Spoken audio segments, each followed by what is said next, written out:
Shalom. First and foremost, I'd like to give all honor, glory, and praise facing the east to Yahweh, Bahashem, Habashai, Bahashem, Rakakadash. Double honors and respect to the elders and to the apostles of the great millstone. Peace and blessing to all Akim that are preaching and teaching this word with 100% truth and sincerity. And unto the men, women, and children that are listening and learning. And unto the Bayath, the Damadah, the elect house of David that is scattered abroad, I give you my utmost and sincere salutations. Okay? This lesson is going to be on the law concerning theft. Now we know, according to Esau's world here in his laws, if you get caught for any type of theft, petty larceny or grand theft or whatever the case may be, it's jail time. But here,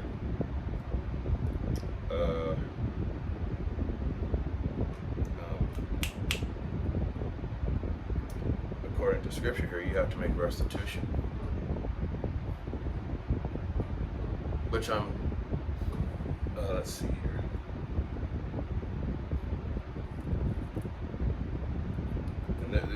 According to scripture here, there's no jail time for theft. It's just restitution, but in certain cases. So I'm gonna get into it here. So bear with me. This is gonna be Exodus chapter 22, verse 1, and it says, "If a man shall steal an ox or a sheep and kill it or sell it, he shall restore 5 oxen for an ox and 4 sheep for a sheep." Okay. Verse 2, "If a thief be found breaking up, which is breaking and entering, and be smitten that he die, there shall no blood be shed for him." So if someone breaks into your house in the middle of the night and you kill him, you won't be held guilty for murder. But verse 3, "If the sun be risen upon him, there shall be blood shed for him." So if you kill him while the sun is up, you'll be held guilty for murder. For he should make full restitution if he's stolen anything. Now, if he have nothing to give for that restitution, then he shall be sold as a slave for his theft. So it says that he shall be sold for his theft. Okay. Verse 4, "If the theft be certainly found in his hand alive, whether it be ox or ass or sheep, he shall restore double." Okay. So if someone takes anything away from you, like I said, ox, ass, or sheep, so cattle, livestock, or even a pet, you have to restore it. You have to make you have to pay double for it. Now, it says, verse 5, "If a man shall cause a field or a vineyard to be eaten, and shall put in his beast, it shall feed in another man's field, or the best of his own field, and of the best of his own vineyard, he shall make restitution." So if you allow your cattle to go astray and eat in another man's field and vineyard, okay, you got to pay for all that. Okay, so you got to keep an eye on your own cattle, your pets, and all that. Can't let them anywhere out of your own land or territory there, or property, I should say. Okay. Verse 6, "If a fire break out and catch in thorns, so that the stacks of corn or standing corn or the field be consumed therewith, he that kindled the fire shall surely make restitution." So whether you start a fire by accident or not, and it burns up that whole field, you got to pay for that. Okay, now verse 7, "If a man shall deliver unto his neighbor money or stuff to keep, and it be stolen out of the man's house, if the thief be found, let him pay double." So if someone gives you some valuables to hold on to for them, and if another person steals them, and if that thief is caught, he has to pay restitution to the owner of that stuff. Pay double.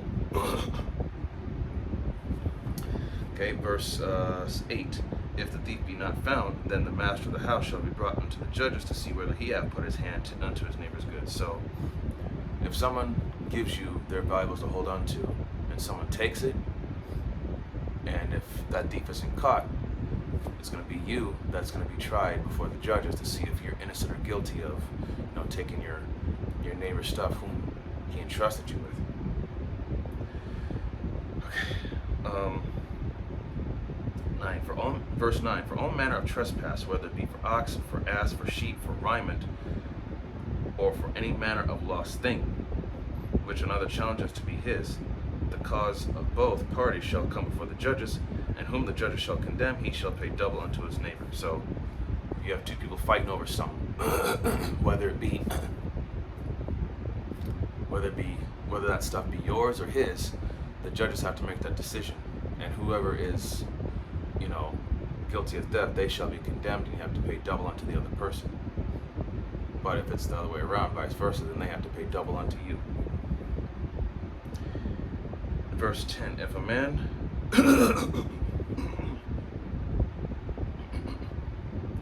man deliver unto his neighbor an ass or an ox or a sheep or any beast to keep, and it die or be hurt or driven away, no man seeing it. Verse 11, then shall an oath of the Lord be between them both, that he hath not put his hand unto his neighbor's goods, and the owner of it shall accept thereof, and he shall not make it good.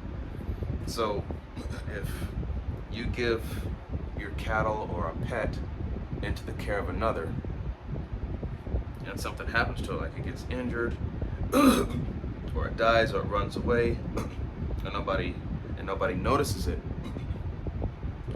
then the owner of that pet or cattle is the one that's going to have to accept thereof. Okay, he's going to have to take accountability for it. But verse 12, and if it be stolen from him, he shall make restitution unto the owner thereof. Okay. Verse 13, if it be torn in pieces, then let him bring it for witness. He shall not make good that which was torn. So let's say your cattle or your pet was, mauled to death by another animal. Okay, whoever you entrusted that your pet with or cattle with, he'll have to bring it for a witness, and he shall not make it good, which means he's not going to be held responsible for it. He won't have to pay for it. Verse 14, if a man borrow aught of his neighbor, and it be hurt or die, and the owner thereof being not with it, meaning he's not there, he's not present, he shall surely make it good, meaning that the man who borrowed it has to pay for it. But verse 15, but if the owner thereof be with it, meaning he's present, he's right there, he shall not make it good. If it be a hired thing, it came for his hire. So, excuse me. Which means that if the owner there is present with you of the thing of which you borrowed from them, and if something happens, the owner has to take responsibility for it. Okay? Now, verse 16, and if a man entice a maid that is not betrothed, and lie with her, he shall surely endow her to be his wife. Verse 17, if her father utterly refuse to give her unto him, he shall pay money according to the dowry of virgins. Okay? So basically, if a man's, you could read about the whole thing. There's a chapter on that subject matter in the book of Deuteronomy, the 22nd chapter. But if a man desires a woman, but if her father refuses to give her unto you, you have to pay that dowry. Basically, pay for a wife. Pay for the bride. Okay, so another thing too, and if you lie with her, she shall surely be your wife, because according to the Bible, sex is marriage. Okay, and just to see if I could find it, since I'm not on that subject. Excuse me. Deuteronomy chapter 22.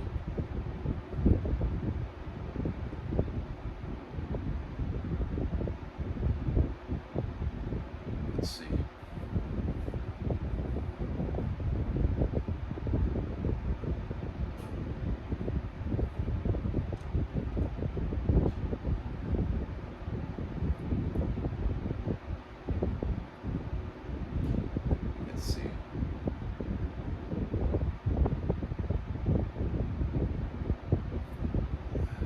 So there we go.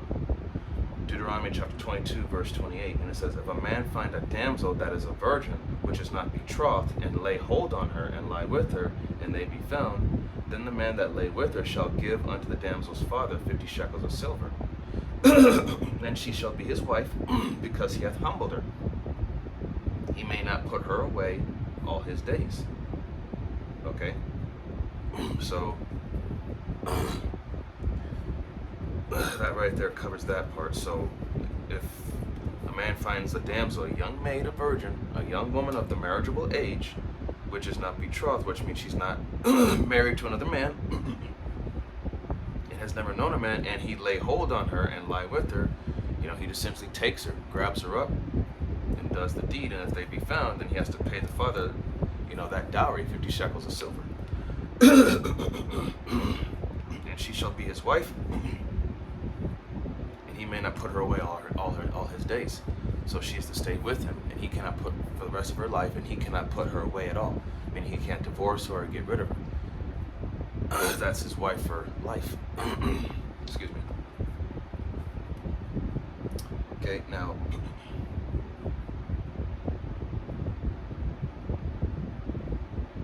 Okay, I'm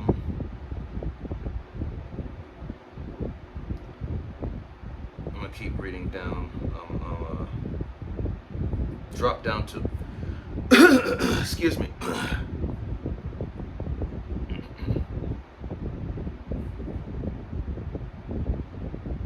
Okay, this is Exodus 22 and 18. It says, "Thou shalt not suffer a witch to live." Okay, so none of that divination, none of that witchcraft or wizardry stuff. Okay, in fact, let me get Leviticus. Leviticus chapter 20, verse 27, and it says, "A man also or a woman that hath a familiar spirit, or that is a wizard, shall surely be put to death. They shall stone them with stones. Their blood shall be upon them." Okay? So, any witchcraft or wizardry or any of that stuff, you are to be put to death for that. Verse 19, "Whosoever lieth with a beast shall surely be put to death." Verse 20, "He that sacrificeth unto any god, save unto the Lord only, he shall be utterly destroyed." So idolatry and all that. Spiritual adultery. Excuse me. Verse 21, "Thou shalt neither vex a stranger nor oppress him, for ye were strangers in the land of Egypt." Okay? Okay, so if someone comes in unto your land, you're not to harass them. Okay, you're not to harass them. You're not to, treat them less than what they deserve to be treated as. Okay, verse 22, and it says, because we were once strangers in the land of Egypt. That wasn't our land. We were in someone else's land. Look how they treated us. So we're not to, do the same thing as what they did to us.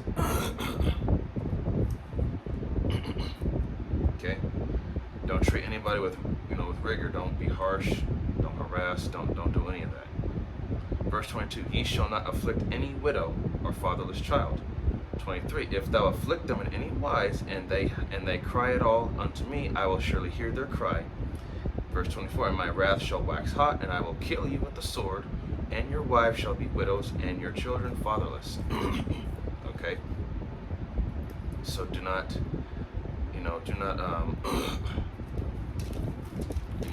cause trouble to a widow or a fatherless child, who lost their father and their husband. Okay, don't harass them, don't give them a hard time or anything, because don't be disrespectful toward your fellow brethren or sisters, or in that way, shape, or form. Okay, because the Lord will take you away from your family, and then your wives and your children will have no husband or father. Okay. Verse 25, "If thou lend money to any of my people that is poor by thee, thou shalt not be to him as a usurer, neither shalt thou lay upon him usury." So if you lend anybody some money, don't charge them interest. Because charging them interest, that's usury, because you're making them pay more than what they actually owe. Okay? Edom does that shit with these loan centers and all this other stuff that he got going on. So don't do that. Don't do that to your fellow Israelite brethren.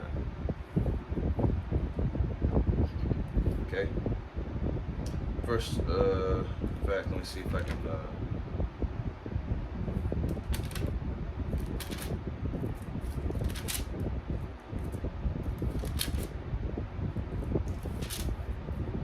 There we go. Deuteronomy 23:19. It says, "Thou shalt not lend upon usury to thy brother, usury of money, usury of victuals, usury of anything that is lent upon usury." So, don't charge anybody interest for anything. Okay, because that shows that you're just robbing from them.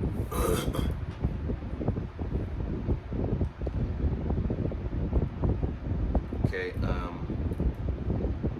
going back to Exodus chapter 22, going to verse 26. If thou at all take thy neighbor's raiment to pledge, and raiment is another word for saying like clothing or a covering. Let's see, raiment to pledge, thou shalt deliver unto him by the sun goeth down. So, if you borrow a piece of clothing or covering from your neighbor, you have to return it unto them by sunset. Verse 27. For that is his covering only, it is his raiment for his skin, wherein shall he sleep? And it shall come to pass when he crieth unto me that I will hear, for I am gracious. 28. Thou shalt not revile the gods, nor curse the rulers of thy people. So, don't revile or curse the rulers that are over you, the people that are in power. Okay? Those that have that authority. Okay? Because the Most High put them in authority for a good reason, according to his will. Alright, verse 29. Thou shalt not delay to offer the first of thy ripe fruits, and of thy liquors. Thy firstborn of thy sons shalt thou give unto me. Likewise shalt thou do with thine oxen, and with thy sheep 7 days, and it shall be with his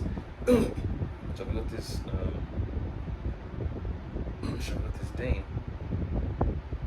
On the 8th day thou shalt give it to me. 31. And ye shall be holy men unto me, neither shall ye eat any flesh that is torn of beasts in the field, ye shall cast it to the dogs. Okay, so that was all on the law concerning, theft and, paying restitution. Okay. Now we're going to get Leviticus chapter 19.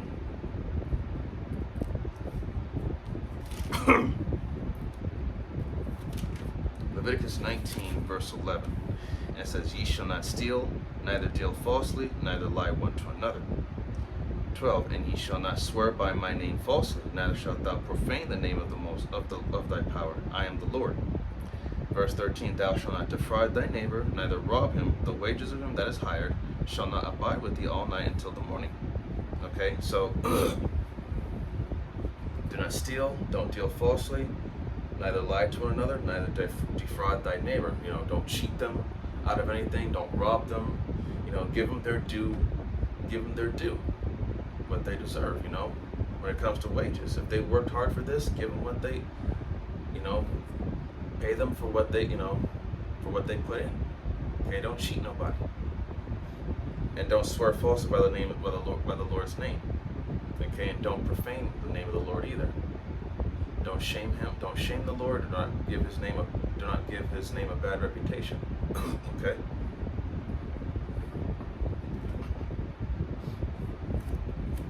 Okay. This is going to be Leviticus 6. Leviticus 6 verse 1. And it says here, And the Lord spake unto Moses, saying, If a soul sin and commit a trespass against the Lord, and lie unto his neighbor, and that which was delivered to him to keep, or in fellowship, or in a thing taken away by violence, or hath deceived his neighbor. Verse 3, or hath found that which was lost, and lieth concerning it, and sweareth falsely, in any of all these that man doeth, sinning therein. Verse 4, then it shall be, because he hath sinned and is guilty, that he shall restore that which he took violently away, or the thing which he hath deceitfully gotten, or that which was delivered to him to keep, or the lost thing which he found. Verse 5, or all that about which he hath sworn falsely, he shall even restore it in the principal, and shall add the fifth part more thereunto. So after being found guilty of the theft and swearing falsely, you also have to pay a fifth part, which is putting in 20%. So you have to add another 20% of what you owe. Whew. So let's see, and shall add the fifth part more thereunto, and give it unto him to whom it appertaineth, in the day of his trespass offering. And he shall bring his trespass offering unto the Lord, a ram without blemish out of the flock, with thy estimation for a trespass offering unto the priest. Verse 7, and the priest shall make an atonement for him before the Lord, and it shall be forgiven him for anything of all that he hath done in trespassing therein. Okay, so if you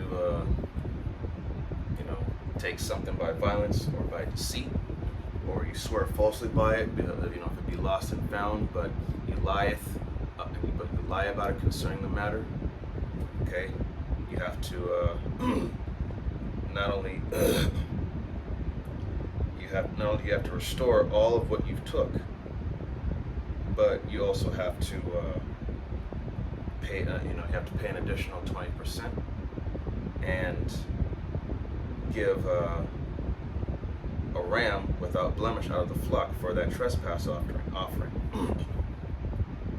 Then shall the priest make an atonement for you, and it shall be forgiven. So, to give all that in return, plus adding 20% on top, and a ram from your flock, that's a lot. Okay. So if you do these things, man, the Lord's gonna make you pay for it. Okay. Now, Sirach, chapter 20, verse 25. Let me get that real quick. Sirach 20 and 25, and it says, a thief is better than a man that is accustomed to lie. So someone that is accustomed is someone that is that makes a habit out of it. It's a regular thing for them. But they both shall have destruction to heritage. So either way, whether you're a thief or a liar,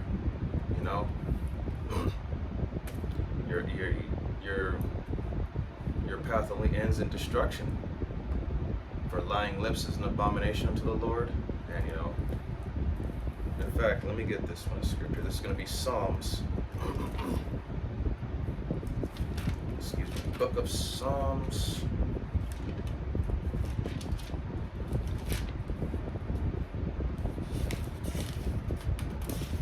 Psalms chapter 101, verse 7, and he says, he that worketh deceit, meaning a thief, shall not dwell within my house. He that telleth lies shall not tarry in my sight. Okay? So, both are unacceptable in the eyes of Yahweh B'Shem Yahushai. Verse 8, I will early destroy all the wicked of the land, that I may cut off all wicked doers from the city of the Lord. So, he'll cut off and destroy those that are wicked within his walls, man. Okay. Now we're going to go to Jeremiah chapter 7, verse 9. And it says, will ye steal, murder, and commit adultery, and swear falsely, and burn incense unto Baal, and walk after other gods whom ye know not? Verse 10, and come and stand before me in this house, which which is called by my name, and say, we are delivered, and to do all these abominations. So, doing everything abominable in the eyes of Yahweh Hashem Yahushai, and then come crying to him for forgiveness, and then go right back to doing all those things that he hated in the first place. What kind of sense does that make? Why do you think that we're in the position that we're in right now? Because we continuously in the past rebelled, and then he would have to come and save us, and then as soon as we were delivered, we would go right back to doing what we were doing, which got us into even more trouble.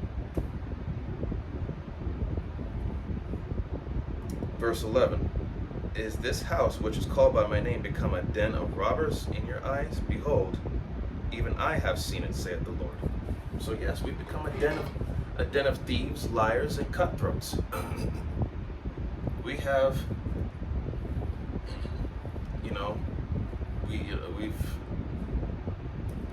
we put ourselves in this position by being rebellious and disobedient. We shamed ourselves. So Yahweh Hashem Yahushai had to severely punish us and humiliate us in order for us to truly learn the lesson here. Okay? Go back to Exodus.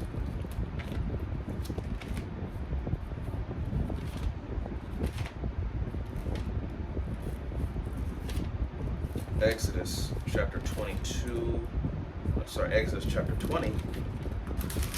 verse 15. And it says, thou shalt not steal. In verse 16, thou shalt not bear false witness against thy neighbor. Okay? So, no stealing, no lying. Verse 17, thou shalt not covet thy neighbor's house, thou shalt not covet thy neighbor's wife, nor his manservant, nor his maidservant, nor his ox, nor his ass, nor anything that is thy neighbor's. So you must not covet anything that belongs to your neighbors. Okay? Covet meaning have that desire or passion for it. Like you want it, and that's where temptation comes along if you want to take it by force, by deceit, violence, however. So, whatever belongs to your neighbor, it belongs to your neighbor. Leave it alone. Okay? So, that's just about all I had for this lesson. And hopefully it was edifying. And let me get a